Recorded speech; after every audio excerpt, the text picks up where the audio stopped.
Welcome to Conversation for Exploration. Hi, I'm your host, Laura Lee. And adding to our ongoing series on filling in those missing chapters of our earliest and most ancient history, we welcome back Michael Cremo. He spent 8 years combing through old and new reports of odd artifacts of human origins to re-examine the story of human evolution. And he concludes that the anatomically modern human tree may branch back millions of years, not just a few 100,000, but millions of years. You can read all about it in his 2 books, co-authored with Richard Thompson, Hidden History of the Human Race and Forbidden Archaeology, both, of course, carried by the Radio Bookstore. Welcome back, Michael. Good to see you again. Good to be here, Laura Lee.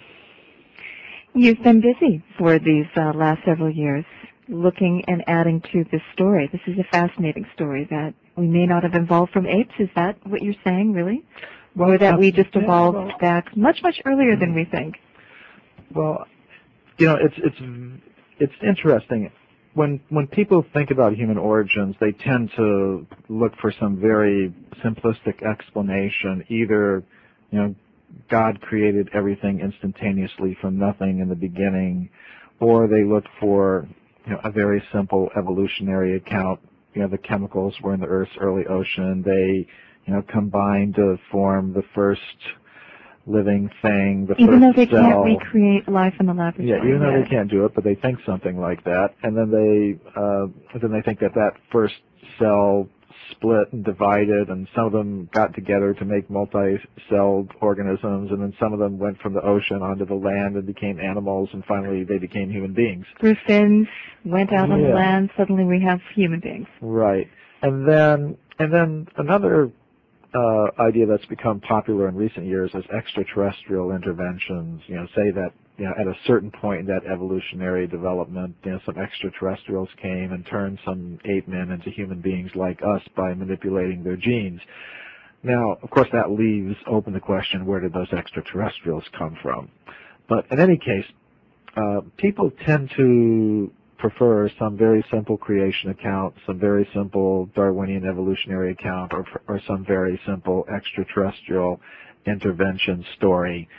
But from what I can see, and this is something I want to talk about in my next book, Human Devolution, the real story is much more complex. It involves all 3 of those things, I would say. It does involve some overall design and control by some kind of guiding intelligence in the universe. I think it does involve a kind of evolution, which I prefer to call devolution, because I think it involves going from the more complex to the simple rather than going from the simple to the more complex. And just so that doesn't hang out there from left field, you are being inspired in that thought by the Vedic text, of which you have devoted another part of your life to studying, and that's the story given in the Vedic text? Yes, there is something like that. As you say, my work is inspired by my 30 years of study of the ancient Sanskrit writings of India, and my spiritual practice, which is also based on that.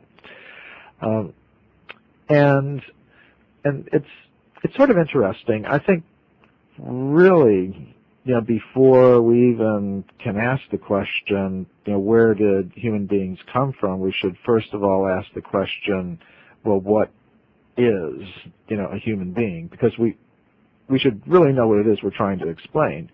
And depending upon how you define what a human being is, you're going to allow yourself certain types of explanations. For example, the idea today, as we were mentioning, is that human beings are like us are just combinations of ordinary matter. The chemical elements that you see in the periodic table of elements. That every student learns. It's made up in some very complex molecules. Iron, calcium. But it's some complex arrangement of these ordinary chemical elements, ordinary material elements. Now, if you define a human being like that, that sort of limits your explanations. It limits the kinds of explanations you can give to basically explaining how those chemical elements could combine themselves together. But I would say that it's not a very reasonable assumption to say that we're simply composed of ordinary matter. We are that, but you're saying there's another layer to us? I would say 2 other layers. I would say we've got ordinary matter that's part of us. Then there are two other elements, which I call mind and consciousness. And consciousness, I mean, we all experience it. It's what allows us to perceive and taste and feel. And then there's mind, and mind, for me, is a kind of software. It's something material, but it's beyond the elements that we know, like iron and calcium and oxygen and things like that. It's just another material element. There seems to be a field state to it as now, some of the latest theories on this.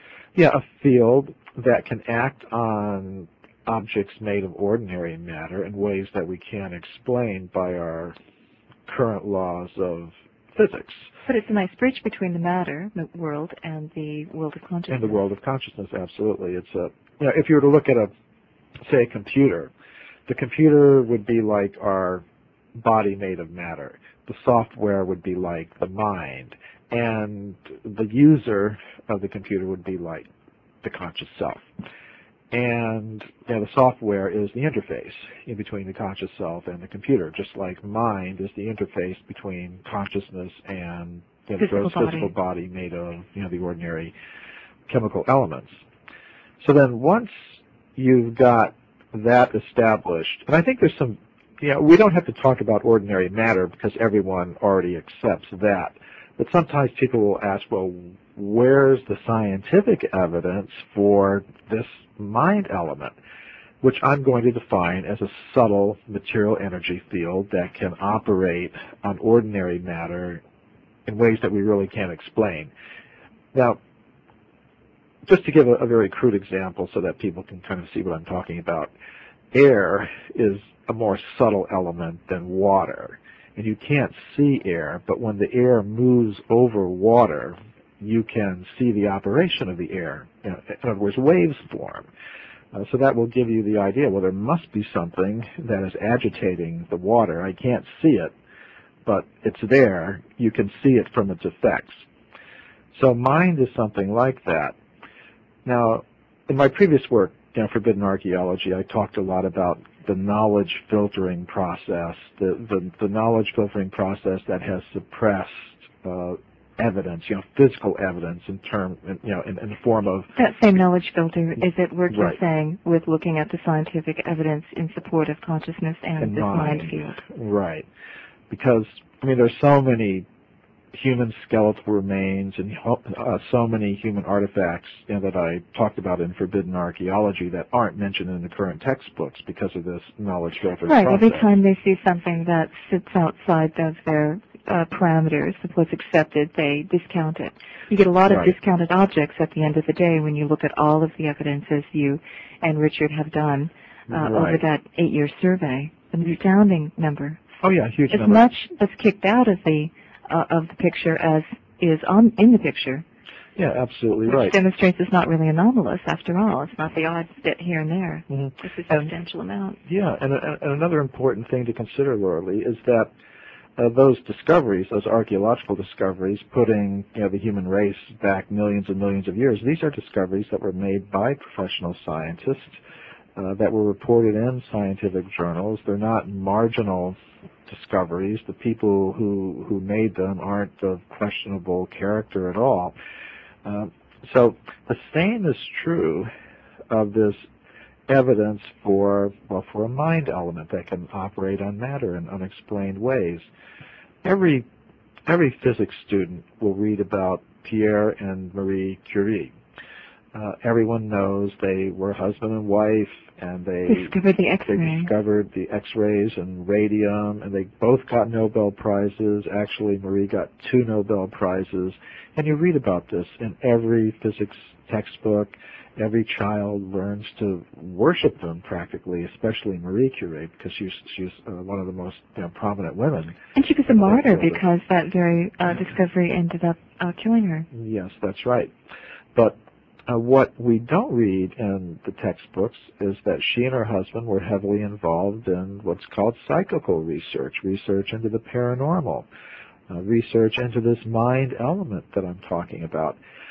Actually, not just those two, the Curies, who both had Nobel Prizes, but a large group of prominent European scientists, many of them with Nobel Prizes, conducted 2 years of research with a medium named Eusapia Palladino in Paris early in the 20th century. And these experiments were carried out under carefully controlled scientific conditions. They were carried out in broad daylight in a psychological research institute in Paris and other such locations. And I'm not going to go through all the results here. I mean, we could spend the entire hour talking about that. But for example, on one occasion, the medium was being controlled by Marie Curie. In other words, the medium was being very carefully watched. Her hands and feet were being controlled to make sure she wasn't making any strange movements or anything like that.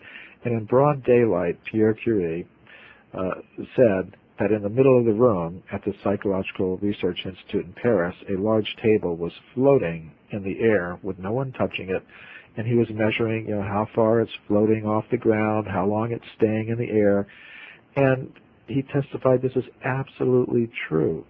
His research notes are still there and at archives in Paris. Were you able to go there and read them firsthand?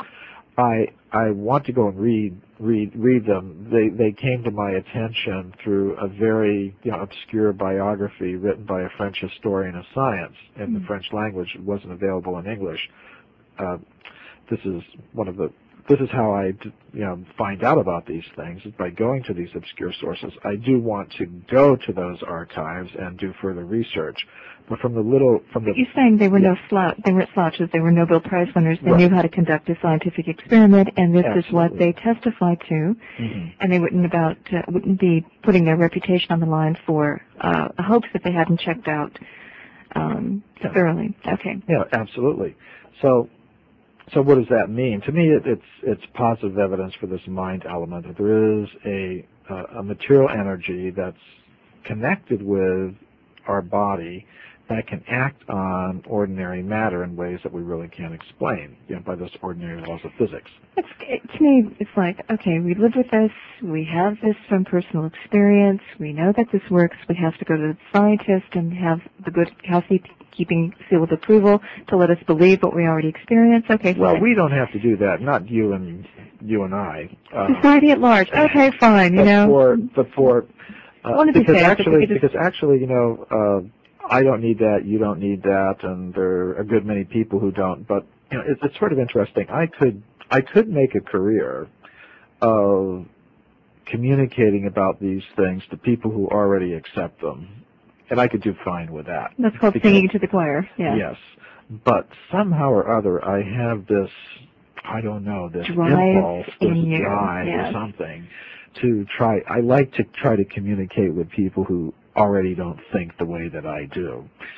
And sometimes they have very fixed ideas, and I speak to many audiences, and one of them is the professional scientific audience. I speak at all kinds of gatherings. I speak at universities. I speak at corporations. I speak at mainstream scientific conferences, and I also speak to the alternative organizations and alternative groups and alternative media. But when you confront that mainstream scientific audience, or audiences who, as you're suggesting, want that stamp of approval from that community, it helps because their assertion is this is not scientific. No rational scientist would have anything to do with this particular subject, and you have so many so-called skeptical societies. The knowledge filter is very well alive today. That are trying to suppress this and give people the impression that it's for people who accept them as authorities, anyways, that this is a field only for marginal people or crackpots. Yeah. So sometimes it's very interesting to bring out what I would call the hidden history of physics, the hidden history of science. And it's often quite shocking for these people to hear that. It's also, can you make a table lift up? It would also be interesting to know how are these various feats if and well they really happened, how were they accomplished? Are there any clues? Because it would be fabulous to, Uri Geller, I guess, went through his scientific experiments conducted by SRI and others, and they still didn't believe them. The mainstream still doesn't believe that took place. There's still question among everyone. Did that really happen? Well, absolutely. But today would be interesting. Get the psychic in, have her lift the table, and conduct some further tests. But the thing is, it has been done, however. Okay. These things have been done. All right, recently. And why is this on television? It's even if it were on television, probably, someone would say... It's video. You can fake anything. You can fake anything. Now, another thing to realize is these may be rare abilities. Oh, David Copperfield. Yeah, these may be rare abilities, just like... there are all kinds of things that people do that are rare, and they're not transferable, really. Some people, within the space of 10 years, they become billionaires. Or you have athletes that can do fantastic things. I think to some extent we all have these powers, but some people seem to have them to an extraordinary degree. And it may not be possible to get them to do it in a reproducible way. But there are many events that are like that. We have the other problem is there's so many earthquake. There are so many hoaxes out there. Really good hoaxers, and so I think you get burned once, and then you start pulling in your belief system and going, okay, let me be very cautious here. Sure. Been burned once, don't want to get burned again. Absolutely. But so there is a lot of that out there. Yeah. Even in terms of just the straightest, most ordinary science, there's a tremendous amount of hoaxing going on, especially in the fields of biochemical and medical research. There have been those stories too. Very prominent scientists who have been caught, fudging their data, or just in the field of archaeology. Just last year, there was a case in Japan where some archaeologists had discovered a site about 500,000 years old, and a newspaper actually photographed a very prominent Japanese archaeologist the day before a press conference going and digging holes and planting, stone tools in these holes. And he was exposed. And he profusely apologized, of course. But, you wonder... What was his motive? Because he wanted to gain he said he was already quite famous. But he said there was just so much pressure, to find more and more things that he just took some stone tools from his collection and he, put them in the ground, just because, I don't know. He needed that fix of getting the headlines in the newspaper. But another case of this you document very well in your books, and that's the Piltdown Man, now seen as a hoax. Well, that happened early in the 20th century, but what I think is interesting about this Japanese case from the recent headlines. Yeah. Of course, the guy profusely apologized, but if he hadn't been caught, we would not know the difference. We wouldn't have known the difference. Yeah. So, the main point is people think, well, it's only in research into the paranormal that you have to worry about, these hoaxes and things. But the Piltdown case was from early in the 20th century, and there you had a researcher in England report that at a place called Piltdown, they had found a human-like skull and an ape-like jaw in an excavation that was about 1 million years old. And they said, finally, here it is, the missing link. And up to that time, they really hadn't come up with any good missing links.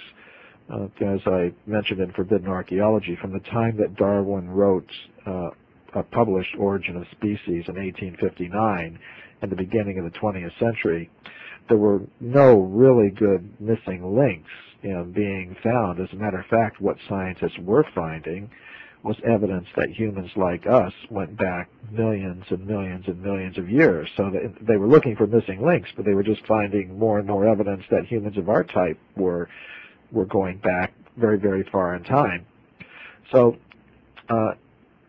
this Piltdown Man appeared to be a very good missing link, because you had a piece of human skull and an ape-like jaw, and they put the two of them together, and they said, well, here it is. Here's the transition between the apes and the humans.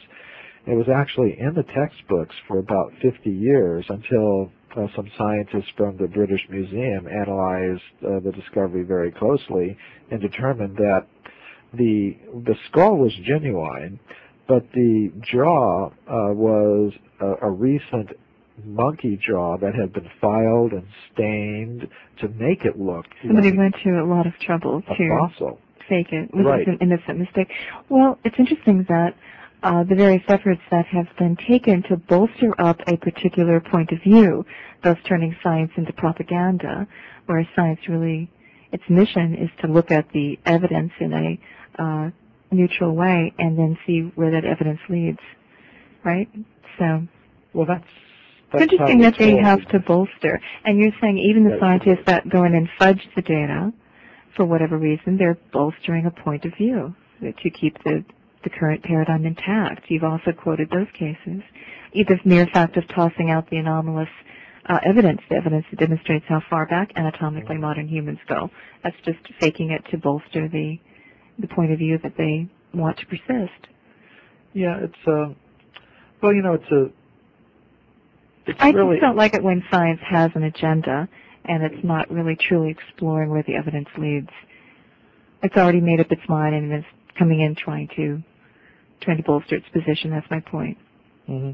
And I think one reason Something you trust why this happens is because it's there are various types of power in the world, military power, political power, economic power, and then there's also intellectual power, which is a very real power. It's a subtle power, but a very real one nevertheless.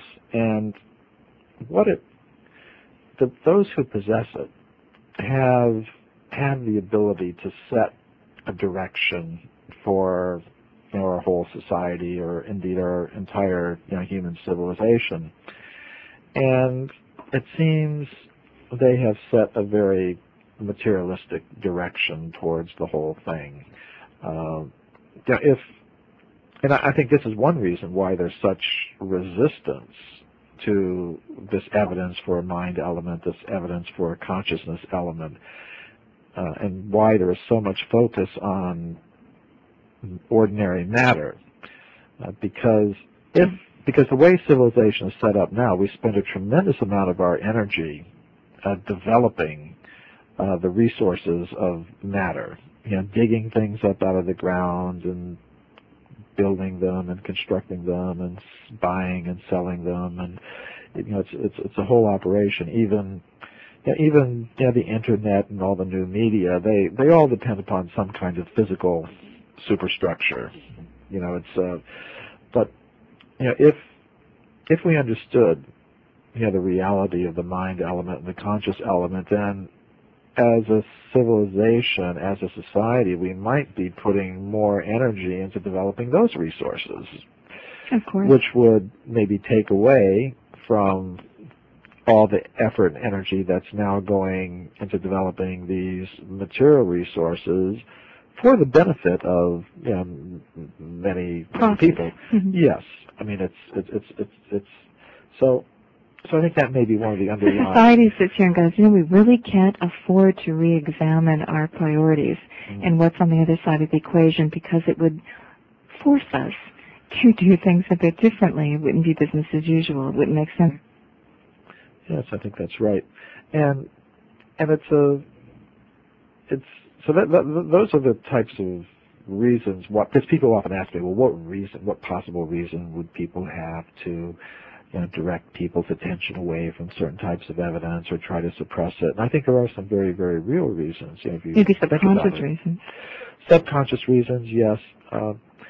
Also, if we look at it, these scientists, the material scientists today have more or less become you could say the priest of a new religion of matter, so to speak.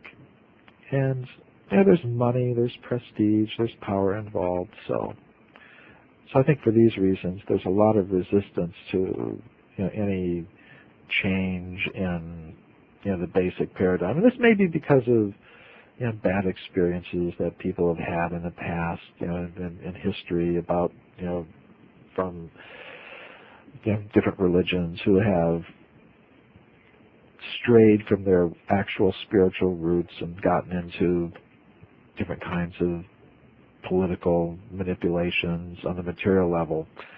But really, religion in its essence should be a spiritual technology that helps us get in touch with the deeper levels of ourselves and in touch with the universe, really.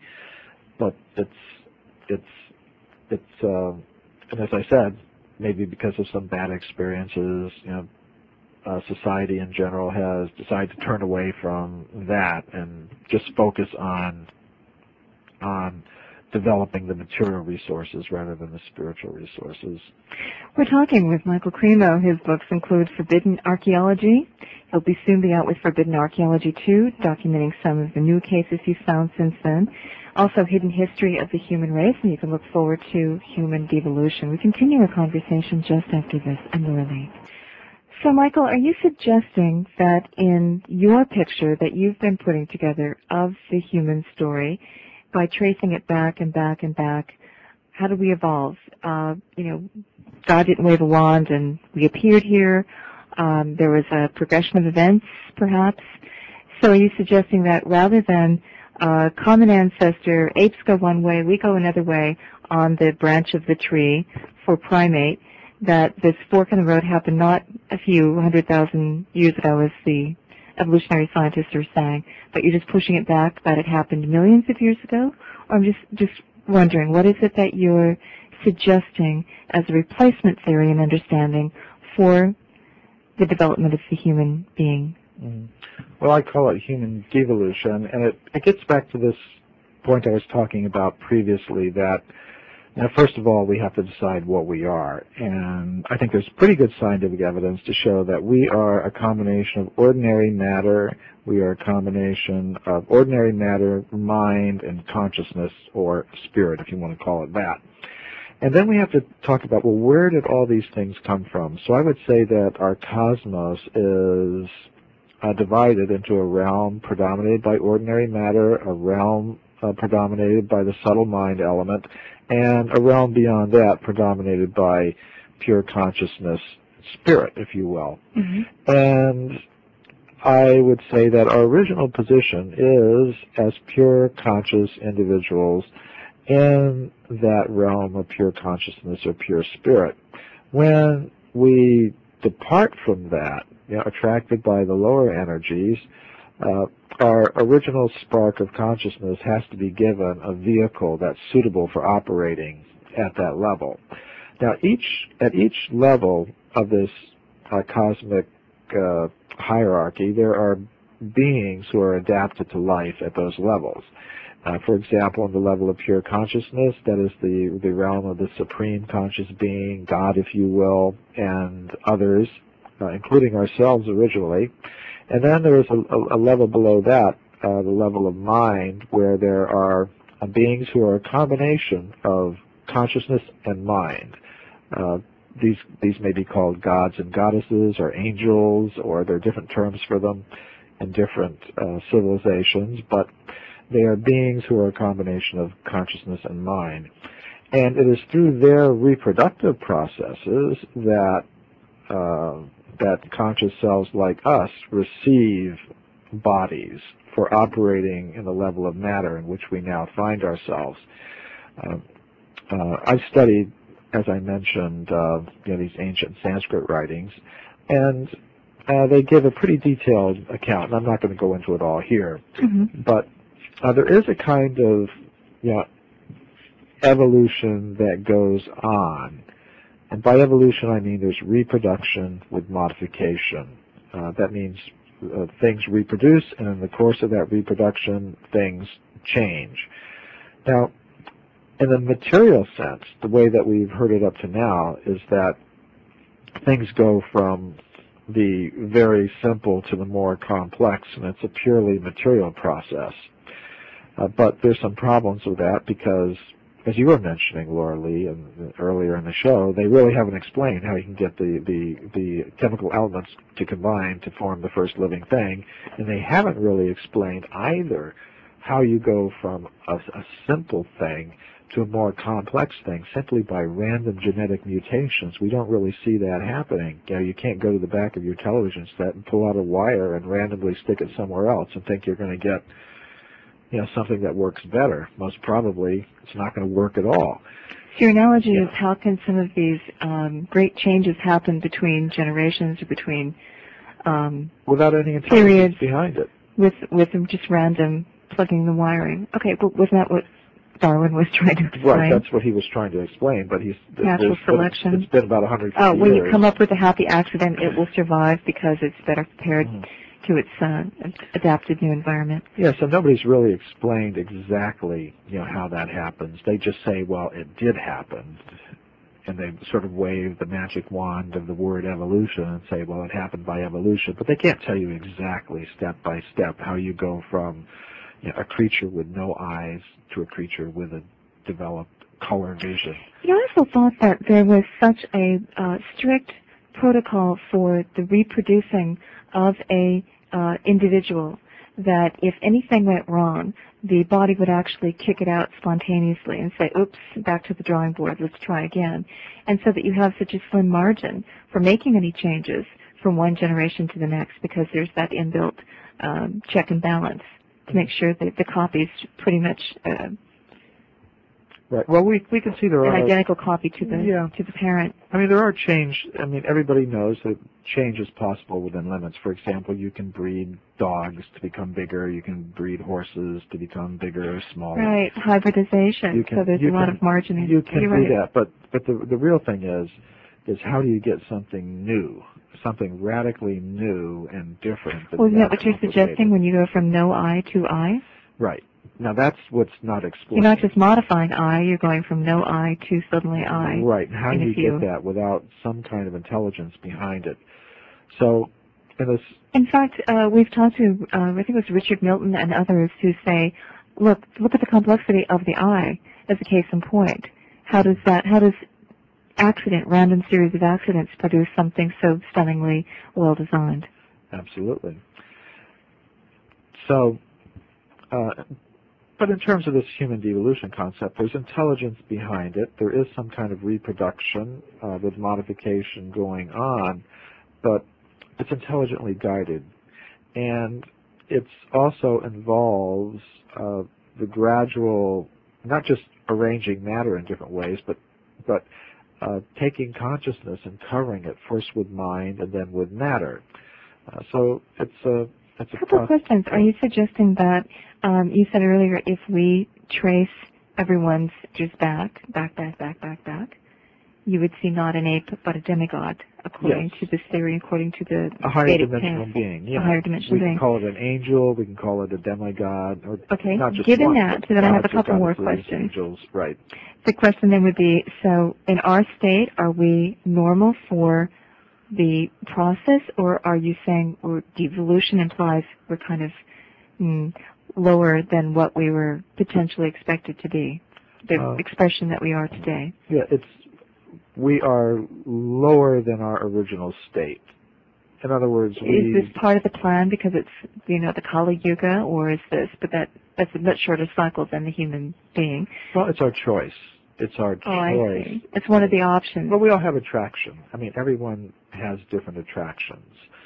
So you can see, maybe yourself, you say, well, I know I'm attracted to the right kinds of people or to the right kinds of beverages or to the right... Oh, I see. You're saying we're just all addicted to all the wrong things. Yes, we're addicted to the wrong things. Much like food and drink, yeah. Yes, and it's an individual thing, but everyone has to live with their individual choices. For example, some people, we can see, are attracted to things that we might consider to be extremely self-destructive. But that's their choice. But aren't we choosing it as a collective whole here because we're all pretty much designed and made the same? We all pretty much have the same abilities and functions and this, that, and the other? Are you suggesting that there's other human designs on other planets where the humans have decided, oh, let's operate a little higher to our potential? Right. Okay. Absolutely. Yeah. Okay, what about animals? Are you suggesting that the same is true for the species of canine? You mentioned dogs before. Why should humans be so special? Are we still placing us at the top of the heap here, above all the other animals, or do they have their Well, in one sense, yes. perfect In expressions another as well? sense, no. Are there dolphins on these other planets that are, thinking, Yeah. speaking? Yeah, there are. Are there dogs that are walking around creating technology on other planets? I mean, where's the potential begin and end for? Now this is I mean we have to I'm just cross the imagining. level here to belief, and what I can Into demonstrate. speculation, sure. We're heavy and deep into speculation here. But what I would say is this, and this is again, it's based on my personal path that I've taken, and what I know from different. Trust me, Michael, we're not taking this as gospel. We're taking this as your personal opinion. What I would say is that each conscious self is actually the same, has the same abilities, but they're in different vehicles. Now, say you might say if you got on a bicycle, you could ride at a certain speed. But then if you got in a Ferrari and started tooling around, you could go much faster. Or give me the turbojet and see how fast I go then. So you're suggesting we're in the Ferrari, the other human beings that are expressing much better on planet XYZ over there are driving the turbojets, and the dogs are in the bicycles. They're limited. They're limited by the pure soul, but they've inhabited a virtual reality suit to operate in a certain environment, and it's got limitations inbuilt. Right, and we can see that generally. Say if you look at a dog, I mean, they have very nice qualities and very nice features, but we don't see them, building computers, for example. We don't see them getting themselves into all the mess that we do. Right. Maybe they are smarter than we think. Yes, they could be. They have. My dog looks at me sometimes and like, why bother? What are you doing all this work for? Look at me, I'm just napping. I know how to live. Right. But anyway. Well, I'm sure if you'd want to trade places, it could be arranged. Sometimes you see movies, based on. Oh, right. Stuff like that. But they're actually the same. They're the same as us, but they're limited by the particular vehicle that they have, just as we are limited by the type of vehicle that we have. Now, what we want to do is get back to all of us, the dogs, the cats, the dolphins, the humans. Everybody wants to go home again to pure potential. Get back to their pure potential. But even in that level of pure consciousness, according to these ancient Sanskrit writings, it's not that everyone is the same. They have a human form of consciousness, a human-like form made of pure consciousness.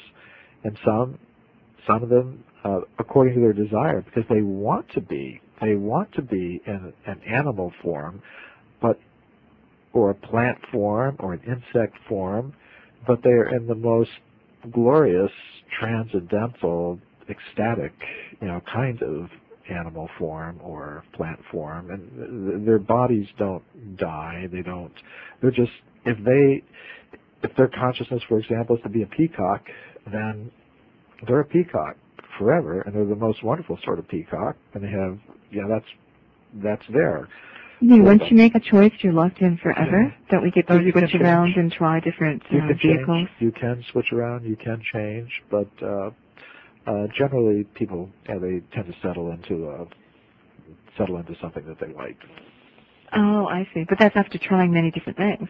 I would Perhaps. assume. How do you make that choice? It's like women shopping. You got to try every black cocktail dress in the store before you can make a choice. And some of us just try to go in as quickly as possible. That's the guy shopping.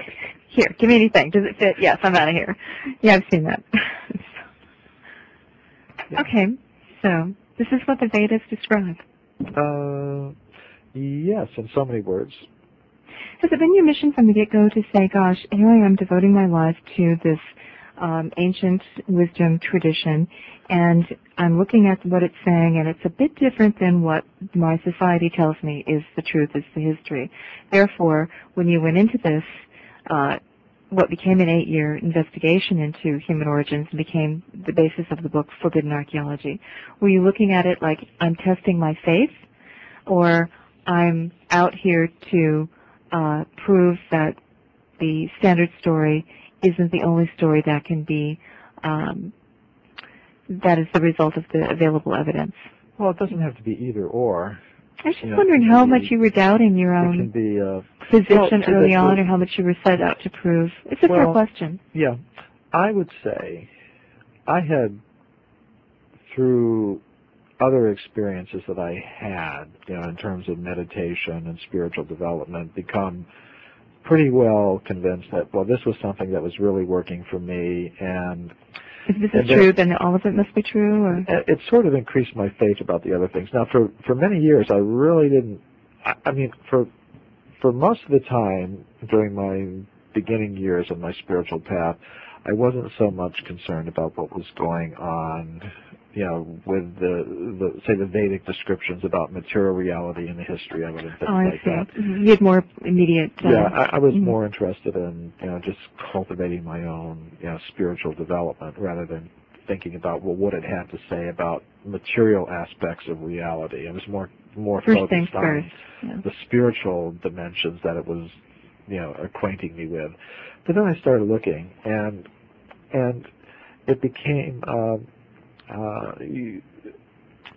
another thing is that everyone has to have some kind of mission in life. And I have a spiritual teacher, and I saw that he was very interested somehow or other in these, in addition to all the trans-dimensional aspects, of the Vedic teachings, the things that just go beyond time and space. He also seemed to have an interest in, well, what is going on, with this world and how the Vedic teachings relate to it.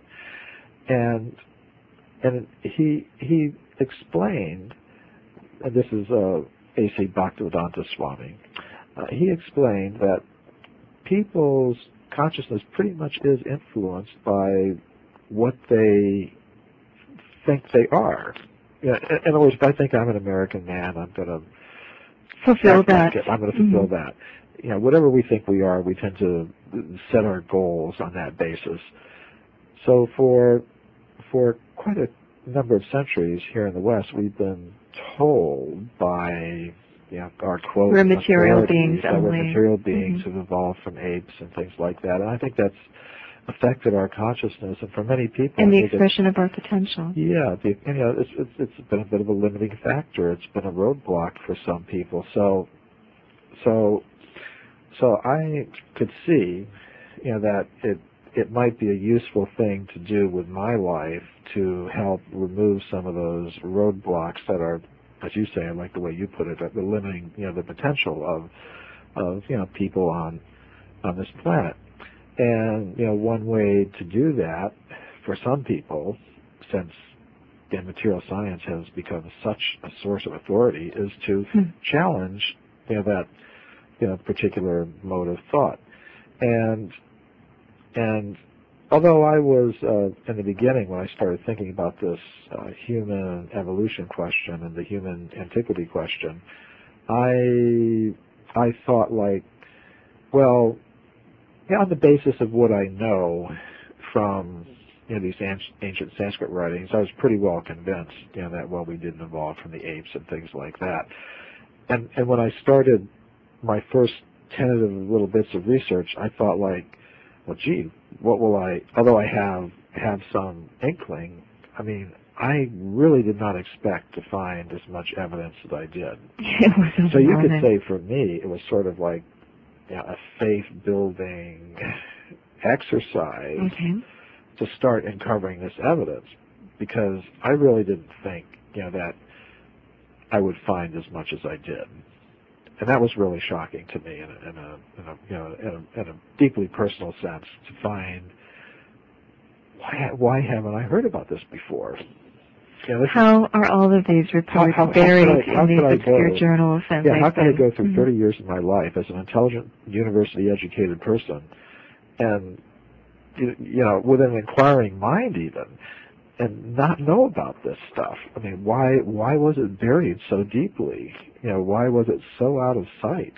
One thing that was impressive about yours and Richard's research in forbidden archaeology was the thorough investigation, the thorough look that you took at many of these reports, how you found them, how you applied a single set of standards to them to evaluate them, how you said, yeah, this, here's the explanations, how they're explained away, but really these explanations don't hold. They were found in the same strata. They were documented by people who knew what they were doing. They were finding this. So you add it up over and over and over again, and you go, okay, there's a whole missing chapter here.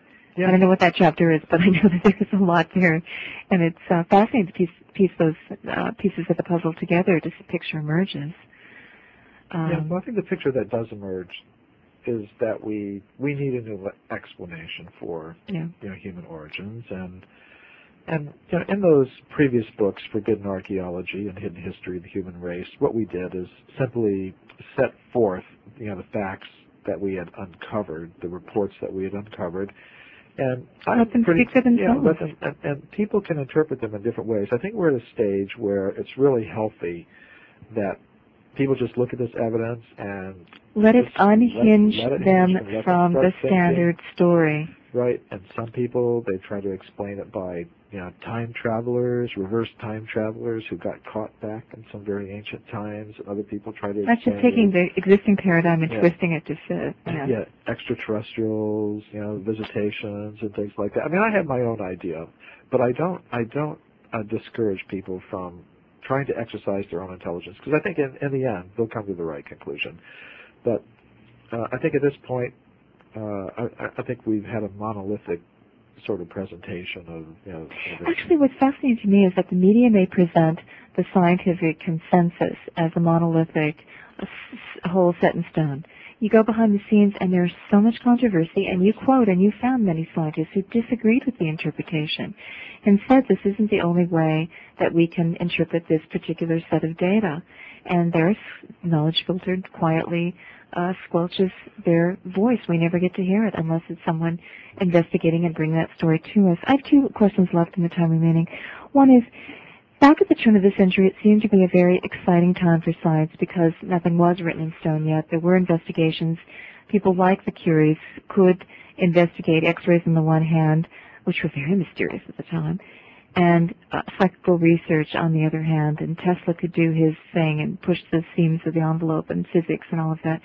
Wasn't there a time, given India's ties to Britain and so many of the, Darwin was a Brit, so much of the controversy and discussion and evolution going on about that time, wasn't there a time when some Vedic scholar would stand up and question to some assembly and go, hey, there's another, Darwin's not the only game in town. Look at what my tradition has to say about evolution and why we are here and how we got here. Evolution and the fact that we might be related to apes was met with dismay to the general public when it was first introduced. We were horrified. Oh my God, what does that mean? Where does that put us? Look, we're just, apes with a brain. Great. So it seems to me there was room for other discussion. Have you found any archives of discussions, of meetings, of presentations? Do you think they exist somewhere? Who knows what's there in the basement of the British Museum or some society. Well, of course, one thing to keep in mind about Vedic voices was at that time India was a colony of Britain, and Britain had taken over the education system. I was wondering about that. So it's like, so they move over, we know everything. Yeah, they had more or less, the intelligent people who went to the universities got trained up in the European ideas, and this is still something that's, the remnants of that are still there today, although we do have, some of the Indian scholars now waking up and starting to look again at their own tradition, which in their eyes had been devalued. It had been devalued under the centuries that they were under the rule of an outside force. But it's interesting. I've heard this is something that I do want to research, and this is the idea that Darwin's grandfather, Erasmus Darwin, was familiar with India, and that he had more or less looked at the Indian concept of the transmigration of souls through different species. The idea that conscious cells transmigrate up through the various species until they get to the human form, and then from that form they have the intelligence to get out of the whole cycle of reincarnation. And there's been some suggestion that perhaps this is where the idea of evolution came from. Oh, how funny. Now, I'm just saying that because you asked me the specific question, and it's something that I've heard, and it's something I mean to look into. I really want to look into the life of Erasmus Darwin and see if he really was familiar with these Vedic writings about the transmigration of souls through all these different species. And because in a sense, the story of evolution was right. first expressed by the Vedas long ago in a very different way than Darwin did, but it's the same thing of evolution. Yeah.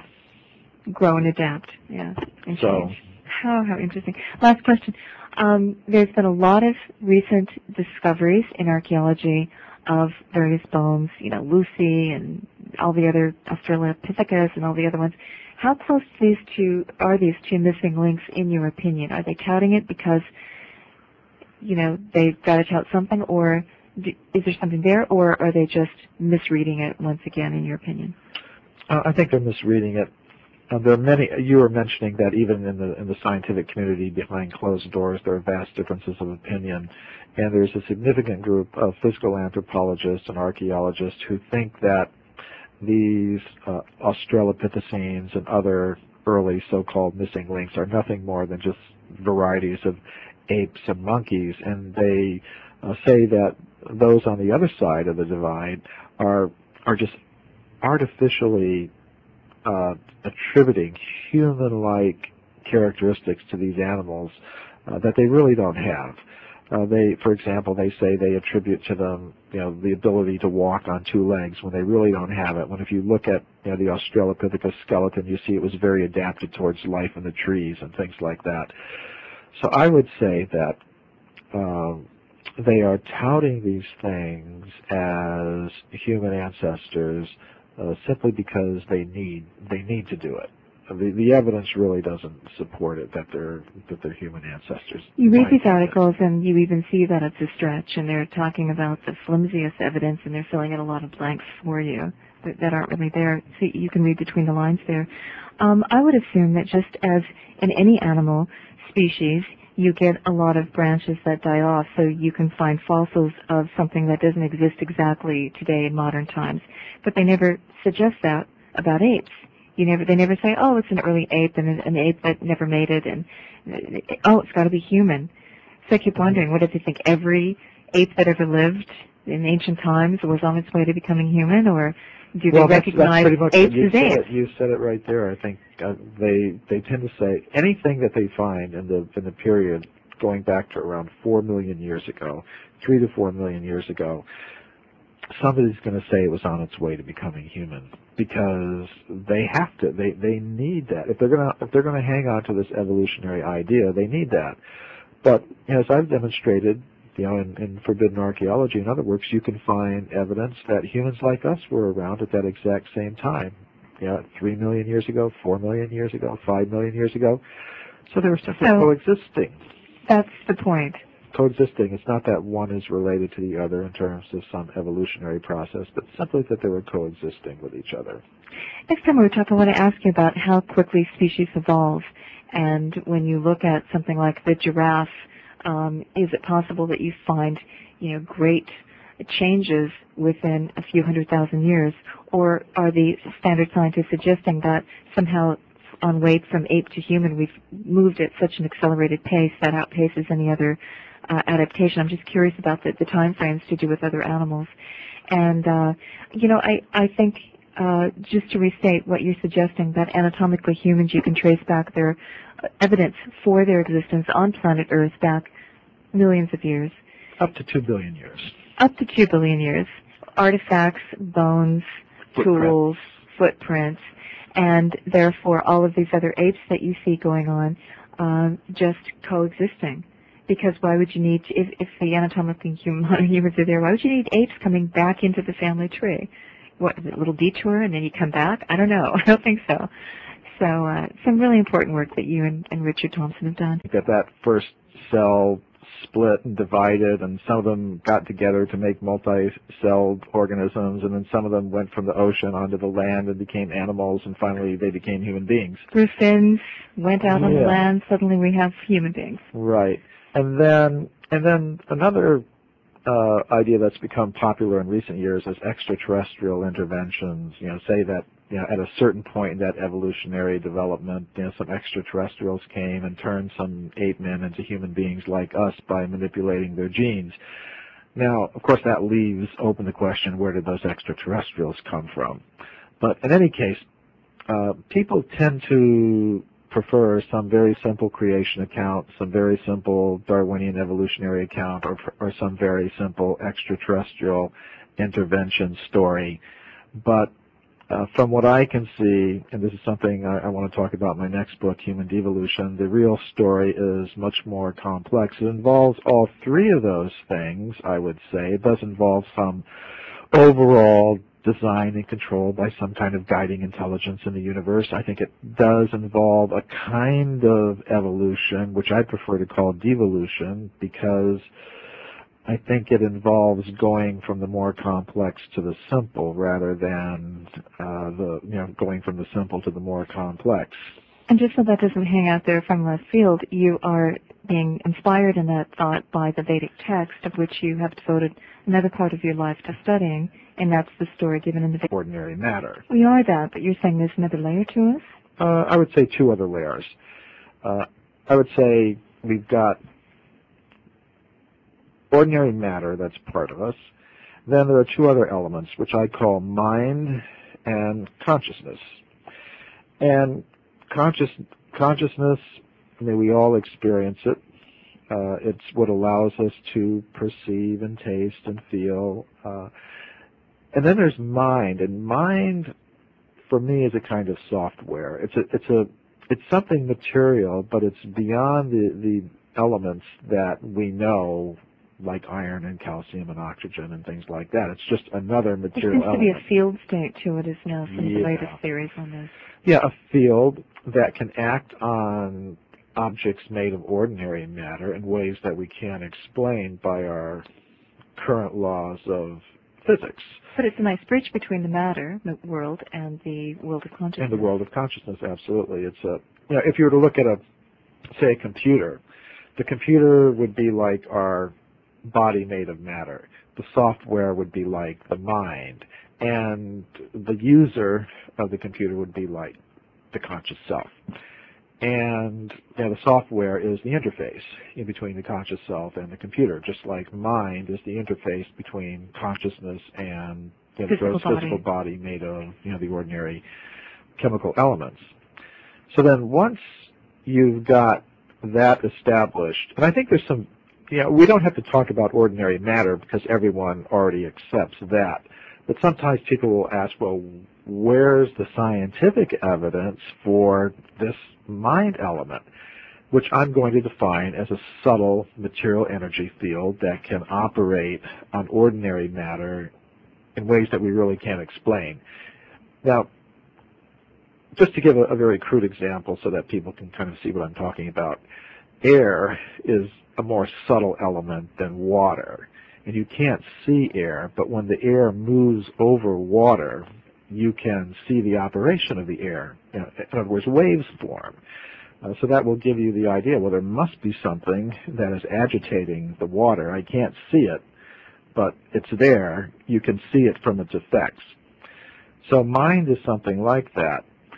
Now, in my previous work, Forbidden Archaeology, I talked a lot about the knowledge filtering process, the knowledge filtering process that has suppressed evidence, physical evidence in the form of that same knowledge filter. Is it work you're saying with looking at the scientific evidence in support of consciousness and this mind field? Right, because there's so many human skeletal remains and so many human artifacts that I talked about in Forbidden Archaeology that aren't mentioned in the current textbooks because of this knowledge filter process. Right, every time they see something that sits outside of their parameters of what's accepted, they discount it.